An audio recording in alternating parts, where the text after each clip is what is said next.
Hello, hello, hello. Welcome to Tuesday Nights Live. And that's right, I am going to give you the best thing, the best shortcut I found to losing weight and getting healthy. We're going to talk about all of that tonight. Make sure you stay till the end. But if you are new here, let me quickly introduce myself. My name is Renee Paulson. I'm a recovering food and sugar addict. I'm also a accountability and sugar detox coach, a wife, and a mom of two. I struggled with food addiction and sugar addiction for most of my life and just went through the diet cycle, binge cycle, feel guilty, try and diet, and just went through that whole vicious cycle most of my adult childhood and life and adult life until I figured out that there was such a thing as food and sugar addiction. And it's easy to happen because of all the highly processed foods and added sugar that is literally in every single thing that we eat. So now that we're a little bit better introduced, I want to talk to you about, I am actually a member of a couple weight loss groups, and I find that a lot of people are in there asking if people have tried certain products. Now, I know back in the day there was like Hydroxycut. I definitely took that. I was looking for any of the Trim Fasts, and I'm sorry, it is hot as Hades in here.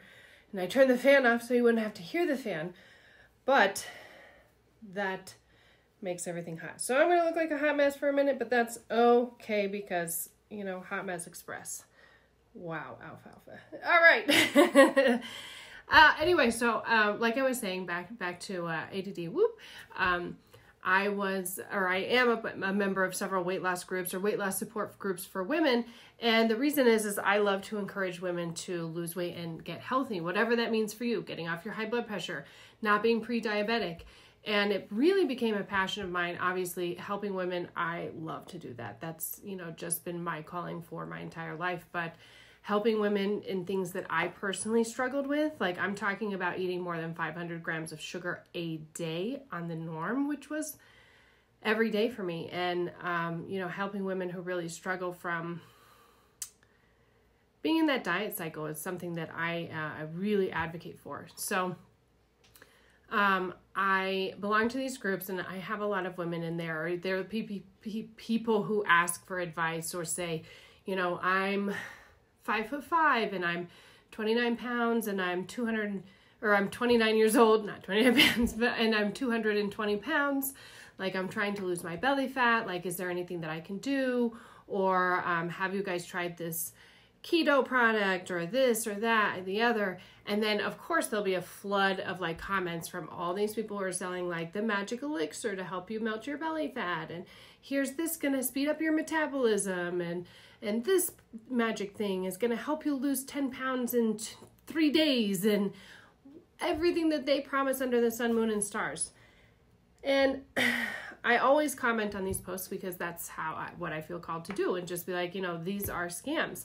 And then usually whoever on their profile will then comment on my comment saying that it's a scam with their product, saying, have you ever tried to lose belly fat and you haven't been able to? It's like, listen to me. Not relevant. What are you even doing? And my other concern is that the FDA does not strictly regulate supplements and all of that. They regulate it as like food, as in what can go in and what cannot go in. But it's not like it's by the book, like seriously regulated, especially when you're dealing with health issues. Taking some of those can be extremely dangerous. I remember taking Hydroxycut and feeling like I was going to have a heart attack, and literally I had a doctor give my husband phentermine, a prescription for phentermine, knowing that he had atrial fibrillation, and it ended him up in the hospital 3 days later. And so what I really actually want to stress here is that there is no shortcut and no quick fix to losing weight and getting healthy. I really looked as hard as I could because this girl ain't about sweating and like working extra hard and doing all the cardio. And, I tried to find a way to quick fix it, and those never work. In fact, what ends up really happening is that Even if you might see a few short-term results, the end result doesn't stay because that's not sustainable. When you're looking at losing weight and getting healthy, it cannot be so short-sighted. It cannot be, well, I want to lose this much weight in 12 weeks. Girl, you did not put that weight on in 12 weeks. And I have been there. I have had to have this conversation with myself in the mirror many a times. There's been many times I've had to talk myself off the ledge, and my husband, as my accountability partner, my partner in time, has had to put up with my shenanigans and talk me off the ledge of going and binge eating whatever I wanted and freaking kicking me and screaming, taking me kicking and screaming into the gym to work out. And, you know, those types of things, there's not shortcuts for those. You have to put in the work, you know, and you have to put in the time. We're doing this 75 hard right now, and it's created by this guy, Andy Frisell. My husband's really doing it, and I am doing it along as an accountability partner. For other reasons, I can't do the whole entire 75 days with him. So again, I'm just doing it as an accountability partner. But this guy says, you know, there's ingredients, and you have to everything takes its time. You can't rush things. Like, you want to bake a cake and you want it to bake super fast, so you put it in for double the amount of heat and half the time, and it's going to turn out like a really crunchy, gross ass cake, because it doesn't work like that. You have to put in the time, you have to put in the effort, and the time is really spent it can be spent on focusing on the short-term goal of, I need to lose this much weight, or I need to get into this certain dress size for so-and-so's wedding, or whatever it is. But instead, I really would like you to try and focus on the longevity, which is just it's trying to really look at, in the long term, taking the time to put the work in, to eat healthy, to lose the weight healthy, but also taking that time to learn how to heal your relationship with food. My other thing that I've noticed as a habitual thing, which is again why I'm so passionate about spreading the word about food and sugar addiction, is that there's a lot of comments or posts out there on these walls talking about, how do you abstain from your cravings? How do you not just go, like, I can't even take it 3 days. Like, you know, I can't stop eating the crap that I know isn't good for me, and all of those things. And my other comment to that is if you legitimately have an issue with cravings and not being able to stay away from certain foods, or not being able to go, an period of time, more than 3 days without a certain food, things like that, when you start to feel emotional about food, that's when you really need to take a step back and maybe do a little bit of research on food and sugar addiction.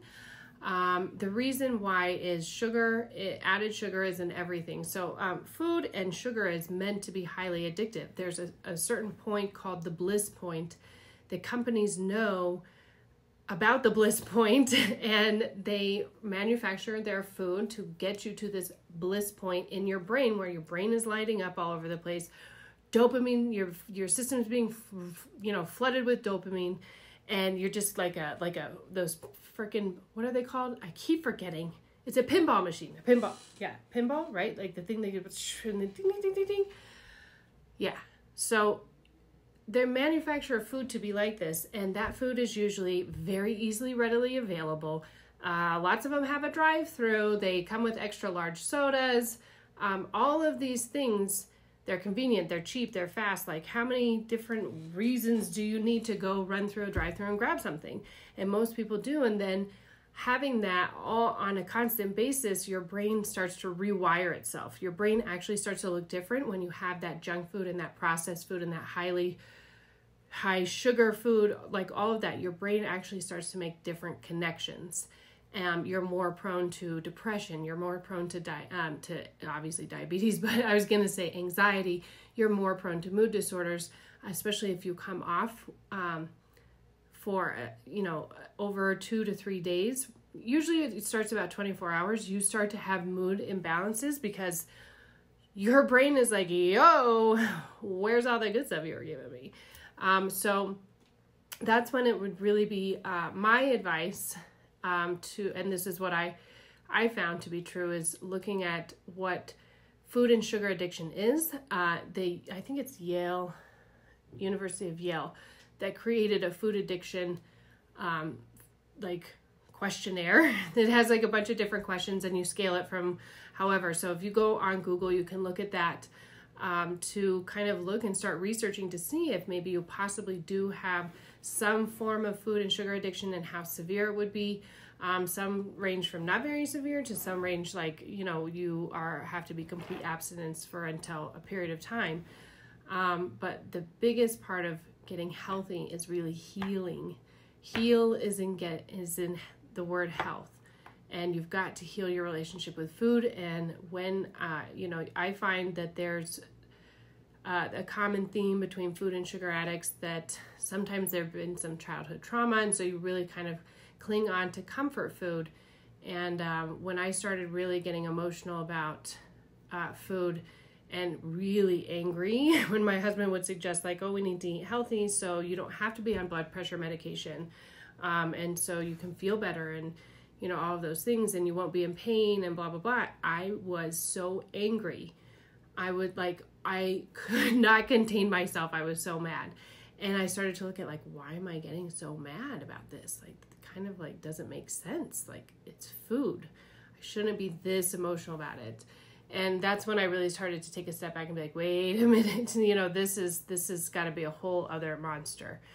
And that's exactly what it is. So if you really struggle with like staying away from cravings and all of those things, I would really look into food and sugar addiction, and getting an accountability partner is going to be something really key. And also some type of, sometimes, therapy, if you have a therapist that works with food and sugar addiction or food addiction, or they understand that type of, right now it's classified as an eating disorder. It needs to be classified as an addiction. But of course, the food manufacturers don't want that classified as an addiction. And that just a little history lesson. The food manufacturers, a lot of them are owned by Philip Morris, who was also big tobacco. So they acquired the food companies in the 80s when they were getting in all sorts of trouble for cigarettes being addictive. So draw your own conclusions. Right now they have they passed a law so you can't sue them for being overweight, but if it gets classified as an addiction, who knows what could happen. They could have to put warning labels on things just like they have to do for cigarettes. I don't know, crazy things, but I guess, the general public should know that you're poisoning them slowly by adding all this crap.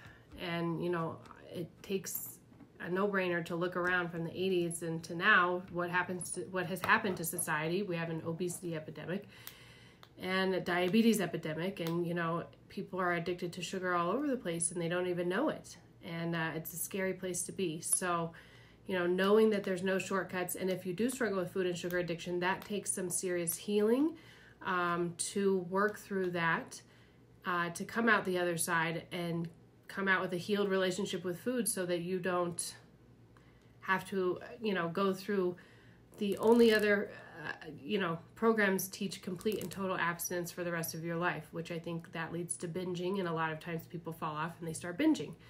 So if you teach people just how to heal their relationship with food, as I do, then it makes for a better life experience, because then you don't have to have this crazy monster that's like a plague, like sitting on your back all the time. That's kind of what it feels like. And it's just like that diet, binge, feel guilty cycle over and over and over again. So if you struggle with food or sugar addiction, or you think you might possibly struggle with food or sugar addiction, and you want to talk more about that, you want to have more information, you can just comment below, or you can direct message me, and I will definitely talk you through that, and we'll figure it out together. That's kind of what I do. It's what I enjoy doing. I really appreciate you spending your Tuesday evening with me. I'm going to go more in depth at behaviors and things that people who are struggling with food and sugar addiction, some big warning signs, red flags, and personal things that I definitely did when I was in full-blown addiction. I'm going to be talking all about that in the exclusive private Facebook Live that I do every Thursday night in the private Facebook group, Warrior Women for Weight Loss and Health. I'm going to link that down below. If you're not a member of that group, then come over, join in the fun, and make sure that you turn your notifications on so you can be on with me live. I do lives every Tuesday night here, and then exclusive lives in that group on Thursday. So again, thank you so much for your time, and I can't wait to hear your comments. I'll talk to you later. Bye-bye.